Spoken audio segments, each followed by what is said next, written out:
Hi, what's up? I'm Channel Pup, the mascot for the level-headed fanboy. Welcome to an exciting new video. Sonic has been absolutely popping off in 2023. Between the murder of Sonic the Hedgehog, Sonic Origins Plus, Final Horizon, Superstars, and now we're here with yet another Sonic game to talk about in 2023. Sonic Dream Team, an Apple Arcade exclusive mobile game that serves to bridge the gap between the Sonic mobile experience and the Sonic console experience. Developed by Sega Hardlight, who were the developers behind games like Sonic Dash and Sonic Forces Mobile, this is the team's first go at making a more conventional Sonic platformer, as this game is by no means your typical mobile fare. This isn't an endless runner or gacha game, it's a complete Sonic experience with its own storyline penned by Sonic Frontiers writer and Sonic comic veteran Ian Flynn. So, did Sega Hardlight deliver? Was this worth buying a cheap second-hand Apple TV? Well, that's what we're here to discuss today. But first, if you love Sonic the Hedgehog, my channel is crawling with Sonic content. So if you're new here, be sure to hit subscribe for more of our fast hedgy friend. And if you are a bit more familiar with me, but like the cut of my jip, please consider supporting me on Patreon. The link is in the description below. It is hugely appreciated, and there are some rewards there to make it worth your while. Now, just a heads up, this video will contain spoilers for Sonic Dream Team. There's not a lot to really spoil as such, but they are going to be in there. So if you do want to go into the game blind, well, put a blindfold on. But if you do want an absolutely fresh perspective of your own and you haven't played the game yet, I suggest not listening to the rest of this video. So, starting off with the story, because that is kind of the framing device of this whole thing. The story is a very simple one. Don't expect anything like Frontiers or anything that follows up from the major revelations of that title. This is a purely standalone story, and a pretty small potatoes one at that. Dr. Robotnik has discovered a device called the Reverie, which has the power to bring dreams to the real world. However, it can only be utilized by the pure of heart. So Robotnik kidnaps Cream the Rabbit and uses a telepathic link to transplant his dreams into her head, so he can bring the Eggman Empire to life using her and the Reverie. Team Sonic are tipped off by Rouge the Bat that this is going on and go to investigate, but once they arrive, the Reverie brings them all into the dream where we meet REM, the guardian of the Reverie, who calls upon Sonic and his friends to stop Dr. Robotnik. And of course, because this game has you gradually unlocking characters as you go, they are suspended in ghostly forms. You know, it's funny that this is the second modern Sonic game on the jump to feature Sonic's friends getting suspended in ghostly form while Sonic chats with a disembodied voice. However, that whole shtick is done away with pretty much after the first level, as you start unlocking these characters and meet REM's true form. Now, don't let the fact that this is a simpler story dissuade you. We are nowhere near the Sonic Colors trenches with this one. It's an Ian Flynn story, so the characters are shown due respect and dignity. Most of the cutscenes consist of still images, which was somewhat to be expected, given the smaller scale of this title. But that being said, this is a lot better than the cutscene style of, say, Team Sonic Racing or Sonic Freeriders in my opinion. Rather than just PNGs of the characters standing around on a background, we've got actual little scenes here. It's just that these are still images with basic movements such as panning and atmospheric effects. It's helped by the fact that these models are very nicely posed and much more expressive than usual. There's movement in these renders even if it isn't literal. The voice cast all return too. I think Roger Craig Smith, Colleen O'Shaughnessy, and Cindy Robinson have the voices of Sonic, Tails, and Amy respectively down to a fine art at this point. They've mastered it now, with them pulling a little from their Boom and Frontiers performances. The vocal range of these characters has been greatly improved. David Mitchell also proves to once again be a worthy Knuckles. Jeannie Tirado, I hope I'm pronouncing that right, joins the cast as REM, and she sounds, hot, admittedly. I feel like she should have been the one to play Rouge. Something about those silky dulcet tones is very soothing. There are some weak links here, unfortunately, with Cream the Rabbit and Rouge the Bat. See, with Frontiers, much of the main Sonic cast are sounding a lot more natural and less exaggerated. We haven't seen Rouge and Cream in a while, and sadly they're still very much in the hyper-exaggerated camp. Honestly, I'd say this is the absolute worst Rouge has ever sounded, and I want a divorce. You can hear her voice cracking near constantly as she tries to play up this Valley Girl Minnie Mouse inflection, which doesn't make any sense considering Rouge is meant to be more the smooth-talking femme fatale. All I'm saying is, you know it's bad when Rouge sounds more like Minnie Mouse than Amy, which is made worse by the fact that Amy sounds perfect right now. Oh, also, of course, gotta mention, Mike Pollock is still a terrific Eggman, absolutely no surprises with his performance. He is as great as ever. There are, of course, a couple of in-game cutscenes that are fully animated, and why do these look so much better than any of the mainline Sonic games since 2008? Look at this. These animations are on the level of Sonic Boom Rise of Lyric, and if you think that's intended as an insult, you have hemorrhoids. They finally got his mouth to move from side to side without snapping, and his eyebrows move now. Right, Sonic Team, this here, you see this? Do this. I don't hate the animations in Frontiers by any stretch, but come on, this is so much better. So let's talk about the overall gameplay. We've got 4 unique zones, each home to 3 acts and a boss fight. And even then, those acts are split into 5 challenges. The main acts are your standard A to B Sonic fare, while the challenges could consist of retrieving a dream orb, collecting dream shards, racing to checkpoints within a series of time limits. It's not all too dissimilar to cyberspace in Sonic Frontiers, but with quite a major difference. Rather than just visiting the act and choosing which challenge to do while you're in there, each challenge is its own separate sub-act accessible in the menu. So this means you can't attempt to do all of this in a single run, but there is a good reason as to why this has been done. While the act layout is overall the same per challenge, there have been some little changes. You may be racing above the act through flight hoops or springs. You may be going for a non-linear hunt for shards in just a portion of the stage. So even between these challenges, there are some layout differences that do keep things fresh, which is a good thing as you are required to beat a certain number of these to unlock later acts. You could call it progression gating, you could call it padding, but this is absolutely one of the better ways I've seen the Sonic series pull this off, as each one of these was a fun challenge, and I even found myself returning to these after completing the game to master them. There are still other things to do in the main acts beyond just reach the finish line, as these stages encourage a lot more exploration than your typical linear boost stage. Yes, there are 5 red rings in each act, which is nothing new, but they're not all on the main path like in the cyberspace stages.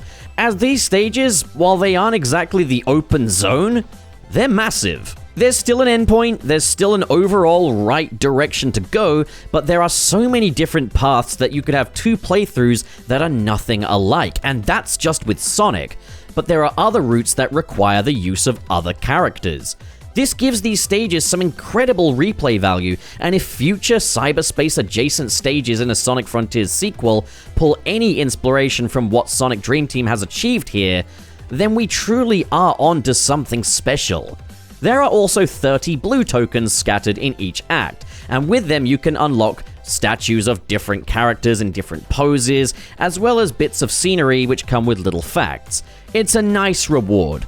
I've heard some folks call this a bit of a write-off though, as there are so many blue tokens, but to be honest, you'll usually find more than one at a time, and honestly, just explore every nook and cranny of the stage, and you'll probably stumble into them. And that's all part of the fun when it comes to Sonic. Also in the main acts, there's usually a gateway midway through the level that you need to gain 3 keys to unlock in order to access the remainder of the level. This making some degree of exploration mandatory, but honestly, it's a pleasure to do. And part of me wishes that the gates would reset after completing the stage, requiring me to collect the keys again. But at the same time, replaying Sonic stages is usually about gaining the best time and learning to speedrun. I guess it's just unfortunate that there's nothing to show you your time at the end of the stage, nor is there any kind of ranking system. A fun detail is you can switch characters within all the main acts if you do want to try and gain all the collectibles in a single run. This is only possible though once all the characters are unlocked. Then we've got our cast of playable characters, and this works similarly to Sonic Adventure 2 in that there are 6 playable characters, but there's really only 3 playstyles. You've got the speed types, which consist of Sonic and Amy, and they come equipped with the light speed dash and air dash. You've got the power types consisting of Knuckles and Rouge, who can glide and climb walls, and then you have the flight types consisting of Tails and Cream, and yeah, it does what it says on the tin. They can fly for a limited time, but they can also only gain a limited amount of altitude. Now, I can understand why someone might be a little disappointed that there's absolutely no discernible difference between the gameplay of, say, Sonic and Amy, like we have in, say, Sonic Frontiers or Sonic Advance or Sonic Adventure. Like, yes, those playstyles do diversify things a little bit, but this is, once again, a very small-scale game, so naturally you don't want to clutter that up too much with too many playstyles. Not only that, I guess my expectations of this are going to be a little bit different given that this is a mobile game. On its own terms, this works fine, and I can see why they've done it, and I can also see why there are 6 characters here as opposed to just the 3. They all get their time in the sun, but I also think that there has been a problem with underrepresentation of female characters in the Sonic games, and Sonic Dream Team basically just gives options for people who prefer the male characters and people who prefer the female characters. It evens the odds. And it isn't really anything new either in that, like, Sonic Adventure 2 did this, where it's like, 3 playstyles, 6 playable characters, and Sonic Heroes did a similar thing too. It's mainly just with, like, Amy, because she has such a distinct playstyle typically with the hammer and everything, and that doesn't really factor in here. But again, I wouldn't consider that really a problem with the game. Again, it suits the scale here. So the main acts, which are designed to be played as anybody, they are littered with long lines of dashable rings for Sonic and Amy, climbable walls for Knuckles and Rouge, and flight hoops for Tails and Cream, and these flight hoops basically recharge their altitude meter, meaning they can fly a little higher. So there's a lot in these levels that incentivizes multiple playthroughs with the different characters. Granted, once again, you only truly need 3 of them. Then there are the base abilities and controls that all of these characters share. Basic running, boosting, and jumping. I said this about Sonic Frontiers, and I'll say it here. I think Sega have cracked the code when it comes to multiple playable characters in Sonic. Even if different characters bring different moves to the table, you always want that high-speed platformer at its very core when playing a Sonic game. It means that whoever I'm playing as, I'm never missing out on the core appeal. Sonic isn't necessarily faster than any other character in this game, it's just that his additional abilities all pertain to speed too, making him not so much the fastest, but the guy who can do the most with his speed. Even then, it is matched by Amy. The ground controls are really solid for all the characters. There's a good sense of speed and momentum. The boost also feels good, acting more like its Sonic Unleashed / Generations counterpart with offensive capabilities. However, like Frontiers, it's a lot more controlled and less bullet-like, and it ultimately serves as the main source of speed, as your base speed is more just a controlled jog by Sonic standards. The boost recharges over time like in Frontiers, but it recharges a lot slower here and drains a lot faster. It can, however, be replenished near instantly by collecting lightning bolts. I thought this was a neat way of handling the boost restoration that works well with the design of the overall game here. I guess the best I can compare the overall gameplay to is Sonic Colors, but with the level of control afforded by Sonic Frontiers in that you've got a highly reduced set of abilities like Colors, but what's here is all you really need. But, like with Sonic Frontiers, you've got great turning and overall control. The turning circle isn't quite as slick and tight as Frontiers, but at the same time, the level design absolutely accommodates for this. I also really like how your momentum carries into a jump, which can make for some fun stunts when jumping off of a ramp at full speed. There are also trick ramps designed for you to gain air while boosting, and these are a lot of fun to play with, very Tony Hawk Pro Skater. But it can be cumbersome if you are trying to reach another platform, as these do cut off your forward momentum in favor of the upward momentum.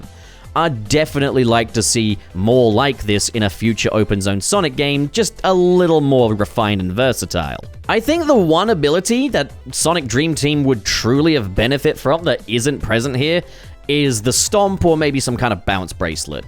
With the height you can gain in these levels, this would be a nice way of getting back in the action faster, and would serve as a break, affording the player even more control of Sonic. Yes, I can live without it, but I won't deny I would absolutely use it were it available. Then there's the zones themselves, which consist of scrambled shores, which was quite a neat way of handling the introductory zone.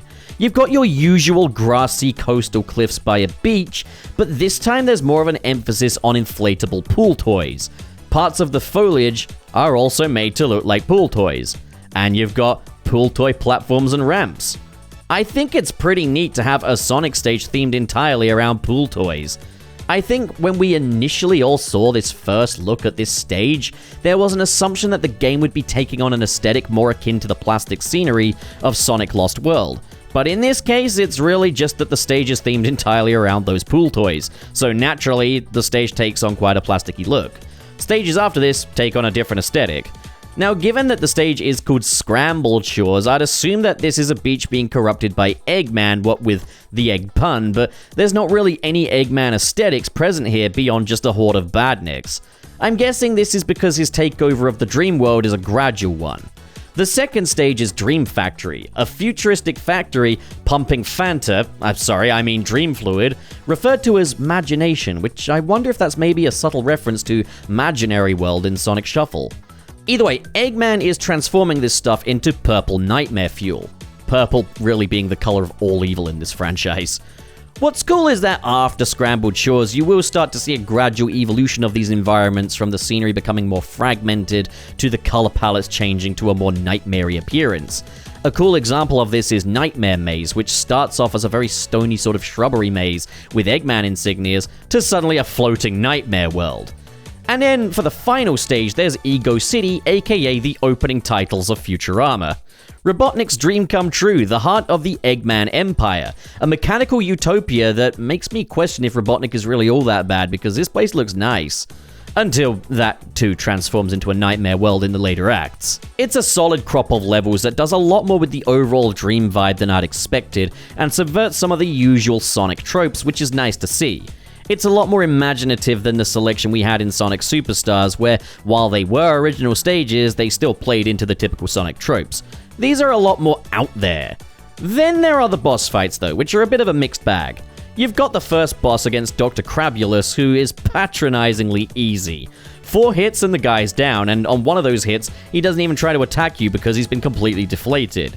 I do like that, coinciding with the pool toy theme of Scrambled Shores, Dr. Crabulus is an inflatable and you burst his claws. Then for the Dream Factory, you fight against the 4 men, who becomes the 4-man because he's made of 4 men. That's really clever, that.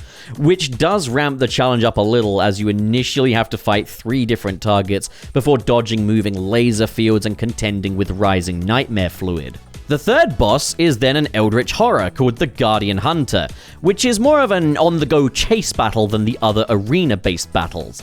The design of this guy is very creepy, and is it me, or is the sound of him snapping his fingers the Nintendo Switch Click startup sound? Perhaps that's an omen as to where this game's going next. Yo, Coach Brett here, interrupting the video for a little bit of movement. All right, guys, so we're gonna do a little thing called the couch stretch. So if you've got tight hips, maybe some hip tension, maybe you're going up the stairs and it doesn't feel that great, you're gonna wanna do this. So what you wanna do first is bring your foot around so that the top of your foot rests on whatever chair or couch that you have behind you. You're gonna wrap your leg around so that your knee is up. You want to tilt your butt in like you're driving it through your legs, and then typically, this is where you'd want to stay. If you want a little bit more tension, you just drive your body forward a little bit more. Hope this helps. Hey there, Coach Brett here with True Capacity, your path to a healthier you. And at True Capacity, we've got programs tailored specifically for you. It's a bodyweight program that all you need is just your body weight and a little determination. We've got a minimal equipment program where you don't really need anything, just the essentials. And then we also have a full gym access program where really the only thing you need is a gym membership and you're good to go. So let's embark on this journey together, and click the link down below for more details. Thanks, guys. Excited to see you in there. Then there's the fourth and final boss, Nightmare Eggman. And while this is a really cool finale to the game, it's not exactly a boss fight. He has a health bar for some reason, but it's really more a series of obstacle courses that require you to play as every different character, excluding Tails, as the characters pass REM in a dream orb to one another to reach Tails. Nightmare Eggman is a giant multi-armed Eggman tearing away at the stage. I think one of the coolest parts of this is climbing up Nightmare Eggman's arms as Knuckles and finding the springs, which are always situated on the zipper of his iconic tracksuit. It actually rewards you for knowing and understanding Dr. Eggman's design. Also, remember when I said the biggest issue with the Sonic Superstars boss fights was that there's a lot of trial and error with minimal checkpoints, meaning that there was a lot of mindless repetition? Well, the opposite is true here, as you keep your progress after every hit, which I definitely appreciated. These are by no means the game-changing boss fights of Sonic Frontiers, but as far as a more traditional Sonic boss fight goes, this selection is overall solid, with Guardian Hunter and Nightmare Eggman being my favorite battles of the crop. Moving over to presentation, this game looks excellent. It's pretty exceptional for a mobile title.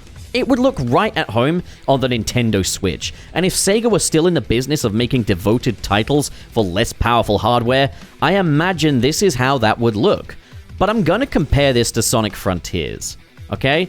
It sounds unfair, but hear me out. Sonic Frontiers is a full-price console release available on PlayStation 5 and Xbox Series X. You know, the latest generation of consoles. Sonic Dream Team is a mobile game. Sonic Dream Team is the better-looking game by a landslide. Now, I'm not just trying to be a contrarian here or fawning over pretty colors like every Twitter-educated cinematographer. Sonic Dream Team has more basic lighting than Frontiers and less overall graphical fidelity. Its models are a lower poly and all, but it looks better because it has a more cohesive art style. Everything is congruent and feels like it was made for this game. Platforming elements look harmonious with their environments. There's a lot less obvious pop-in, even though there is still some. The lighting doesn't clip through Sonic, making his skin bioluminescent. There's an actual depth of field, meaning background elements are blurred when not in focus. Sonic Frontiers was always one of the uglier Sonic games, but it's truly an embarrassing state of affairs when it's being beaten out by a mobile game, simply because this mobile game knows what it wants to do. There's even more cohesion between the bosses and their corresponding environments too.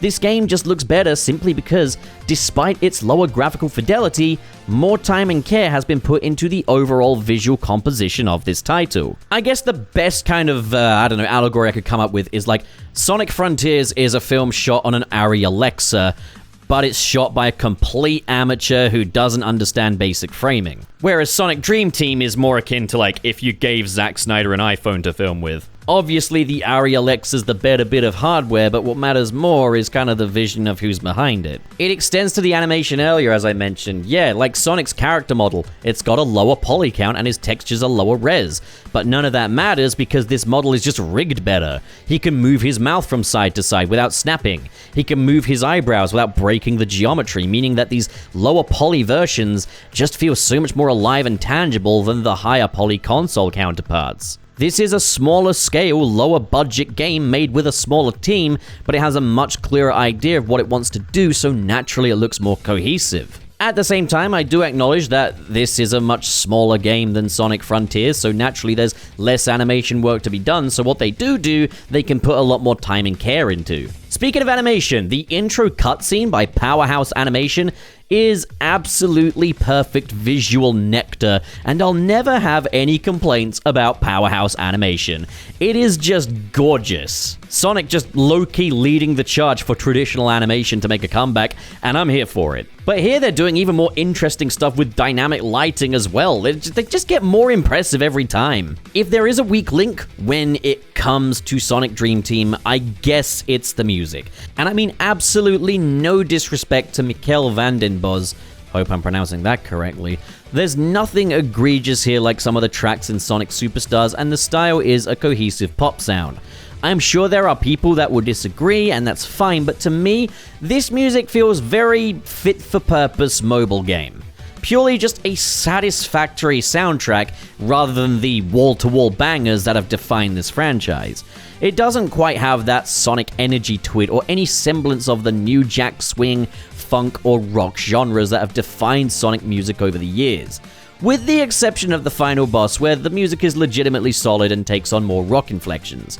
T. Lopes contributes the main theme, and once again, I'm wishing he could have done the whole thing. I'm guessing that he was busy working on Penny's Big Breakaway though, so fair enough. There's nothing bad here, and there's not exactly anything special either. It pales in comparison to Otani's soundtrack for Sonic Runners. My guess is that he was probably busy working on Sonic Redacted. I just can't help but feel like the Nightmare Guardian deserved a more hard-hitting track. There are also Tails challenges, which usually consist of replaying existing challenges, albeit with a tighter time limit in exchange for rewards which consist of more statues. So that's a fun way of keeping you playing after the game is done, and it is where this does admittedly get a bit more mobile gamey. Now let me see. Where's that big egregious monkey's paw? It's got to be around here somewhere. Maybe a secondary playstyle that doesn't complement the main one? Maybe a lack of polish? Anything? Hello? Okay, it's inconvenient that this game is exclusive to Apple Arcade for the time being, but come on, it's a Sonic game. There's got to be some kind of cut corner with the product itself, right? Well, no? Hardlight knocked it out of the park. I really get the sense that these developers have wanted to make a game like this for a long time, and absolutely bought their A-game with it. There's a clear enthusiasm and understanding of what makes the simple but effective Sonic gameplay work in 3D, and this game just commits to that wholeheartedly.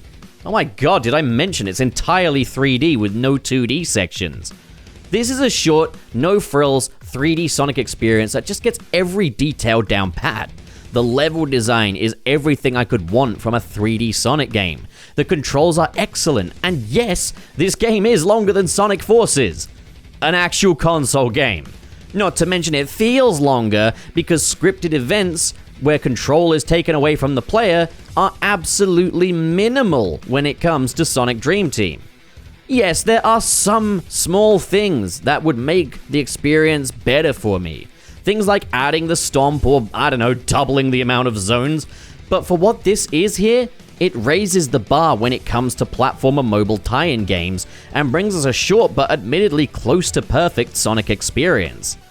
But, okay, just for the sake of thought exercise, how does it stack up against the main console releases for Sonic in 2023? I'd say I like it better than Sonic Superstars. Naturally, I'm more of a 3D Sonic fan than 2D, but divorced from that, Sonic Dream Team has fairer difficulty, is a smoother experience, and there's no part of Dream Team that makes me go, that wasn't worth the effort. Trip story. So yeah, I think this is better than Superstars. Sorry, Superstars. As for Frontiers, well, that's where I find the comparisons become a bit trickier. Dream Team is undoubtedly the more polished game. For what it's setting out to do, Dream Team is a smoother and slicker experience. But it's the newer elements Frontiers brings to the table that keep that game as the victor for me. The combat, the open zone structure, and holy hell, the boss fights. I also love the more versatile sort of Swiss Army Sonic that Sonic Frontiers gives us. And I'd be lying if the runtime of Frontiers didn't factor into the persuasion either. But the fact that there's any comparison to be made between a mobile game and a console game is a testament to the job that Sega Hardlight have done here. Sonic Dream Team is excellent, and as far as standard A to B linear Sonic Boost games go, so comparing it to say, I don't know, Colors, Generations, and Forces, Sonic Dream Team is a very strong contender. I'm hoping this game will make it to other devices someday because it is a must-have for Sonic fans. But due to the small size of it, I would only be able to recommend it at around a $20 price tag. Everything this game does is amazing.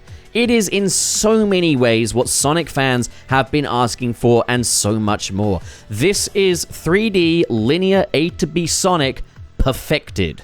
So man, it's kind of a bum rap that it's exclusive to Apple products, worse yet, exclusive to a subscription service. But tell you what, in my opinion, it was worth it. Am I really saying that this game is perfect? Kinda. But I don't know, I just feel like that sentence needed a but after it. So what do you guys think? Have you played Sonic Dream Team? Did you enjoy the game? What did you think about it? Comment below, discuss, and as always, if you enjoyed this video and you want to support more like it, be sure to hit subscribe, hit the like button, and in the description below is a link to my Patreon, where for as little as $1 a month, you can get your name in the credits of these videos, as well as getting early sneak peeks at upcoming fan film projects, including Speeding Ticket, a Sonic Adventure. A Super Sonic special shout out goes to the patrons in the $10 tier. Yeah, I'm gonna do a Sonic voice. This is how I'm gonna land on one of those Reddit cringe compilations. It's gonna be brilliant. So, here we go. Here we go. Glad Goku, Dare Denny, Kale Bennett, That Jordo, Ken K of Warheads, Super Hyper Mecha SP Mark II, Cirrus the Skeptic, I shit in a McDonald's sink in 2019. Are you proud of yourself, Adzinko, naming yourself that? Making it sound like Sonic did that? He didn't do that. And then in a $5 tier, we have KLX, Richard Rogers, SSS06, Dazzle Fizzle, and Vera Wild.